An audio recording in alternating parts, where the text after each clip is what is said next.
प्यारे बच्चों, क्या आपने कभी अपने साथ बीती किसी घटना या किसी बात को कभी डायरी में लिखा है? कई व्यक्तियों को अपनी रोज़मर्रा की बातों या घटनाओं को तारीख के साथ डायरी में लिखने की आदत होती है। लेखन की यह विधि डायरी शैली कहलाती है। वस्तुतः परिवेश हिंदी पाठमाला का छठा पाठ रिया की डायरी इसी डायरी शैली में लिखा गया है, जिसे लेखिका लक्ष्मी जैन ने लिखा है। प्रस्तुत पाठ में डायरी लिखने की आदत रिया को है। 3 जुलाई की डायरी में वह लिखती है कि स्कूल से लौटते समय मजदूरों की बस्ती की एक लड़की को वह अक्सर पेड़ के नीचे खेलते देखा करती थी। आज वह लड़की सड़क के किनारे पत्थरों से खेल रही थी।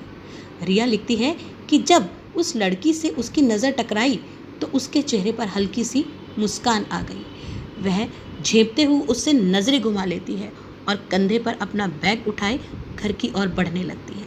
तभी वह लड़की पीछे से उसे दीदी कहकर आवाज़ लगाती है। जब रिया पलटकर उसे हैरानी से देखती है तो वह पूछती है कि क्या आपने मुझे पहचाना? मैं कमला की बेटी नीलू हूँ।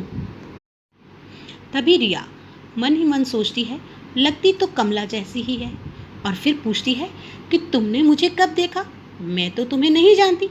तब वह लड़की कहती है, मैं जानती हूँ कि आपने मुझे नहीं पहचाना। मैं अक्सर आपके घर अपनी माँ के साथ आती थी। अब मुझे पोलियो हो गया है। मैं बैसाखियों के सहारे चलती हूँ, इसलिए मैं कभी कभी अब भी आपके घर अपनी माँ के साथ आती हूँ।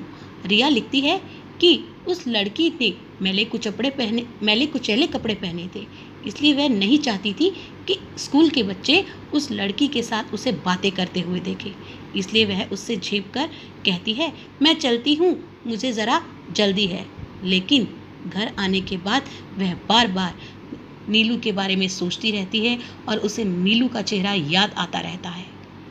7 जुलाई को रिया फिर से अपनी डायरी में लिखती है कि आज उसकी मुलाकात नीलू से हुई, क्योंकि वह सुबह सुबह अपनी माँ के साथ उसके घर आई थी। उसका उसे देखने का मन नहीं किया, इसलिए वह चुपचाप स्कूल जाने के लिए तैयार होने लगी। तभी नीलू उसे पीछे से आवाज़ लगाकर पूछती है, दीदी क्या आप स्कूल के लिए तैयार हो रही हैं? रिया का उसे उत्तर देने का मन नहीं किया, इसलिए उसने सिर हिलाकर हामी भर दी। नीलू उसका ऐसा रवैया देख चुपचाप रसोई में एक कोने में जाकर बैठ जाती है। तभी रिया के पापा उसकी मम्मी को आवाज़ लगाकर कहते हैं, मेरा लंच देना, मुझे देर हो रही है। उसकी माँ उसके पिताजी को लंच देती हैं और रिया रोज़ की तरह नितिश और पापा के साथ स्कूल चली जाती है।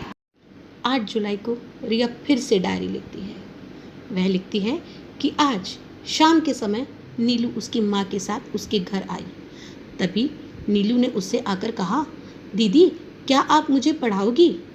रिया उससे हिचकिचाकर कहती है, मैं कैसे? तब नीलू उससे कहती है, आप बस मुझे अपनी पुरानी किताबें दे दो, मैं पढ़ना लिखना जानती हूँ। मेरी बस्ती में एक दीदी आती है, उन्होंने मुझे वर्णमाला सिखाई थी। मैं धीरे धीरे शब्द जोड़कर पढ़ लेती हूँ। रिया पहले तो हिचकिचाती है, फिर उसकी पढ़ने की तीव्र इच्छा को देखते हुए उसे अपनी पुरानी किताबें दे देती है। साथ ही वह यह भी कोशिश करती है कि किताबें देते समय उसका हाथ नीलू से न छू जाए। किताबें पाकर नीलू की खुशी का ठिकाना नहीं रहता, अर्थात वह बहुत खुश हो जाती है। फिर अंत में 15 जुलाई के दिन के बारे में रिया अपनी डायरी में लिखती है कि उस दिन उसे तेज़ बुखार था और उसके पापा डॉक्टर के पास भी लेकर गए थे। डॉक्टर ने भी उसे दवाइयाँ देते हुए कहा था कि तुम जल्दी ठीक हो जाओगी। घर लौटने के बाद रिया जब खिड़की से काले काले बादलों को देख रही थी, तभी नीलू उसके कमरे में आती है और उससे पूछती है, क्या हुआ दीदी, बीमार हो? तब रिया मुंह बनाते हुए उसे उत्तर देती है, हाँ और क्या, तभी तो लेटी हूँ। नीलू उसकी बात सुनकर सहम जाती है और थोड़ी देर वहीं खड़े रहने के बाद कमरे से चली जाती है। रिया लिखती है कि उसके पापा और नितेश उस दिन किसी काम से घर से बाहर गए हुए थे। दोपहर के समय वह सोने की कोशिश कर रही थी कि तभी उसकी मम्मी खिचड़ी लेकर आती हैं और उससे कहती हैं, रिया दवाई खाने का समय हो रहा है, पहले खिचड़ी खा लो। तभी उनके हाथ से प्लेट छूट जाती है, उनके हाथ पैर फूल जाते हैं और डर के मारे उनका रंग पीला पड़ जाता है।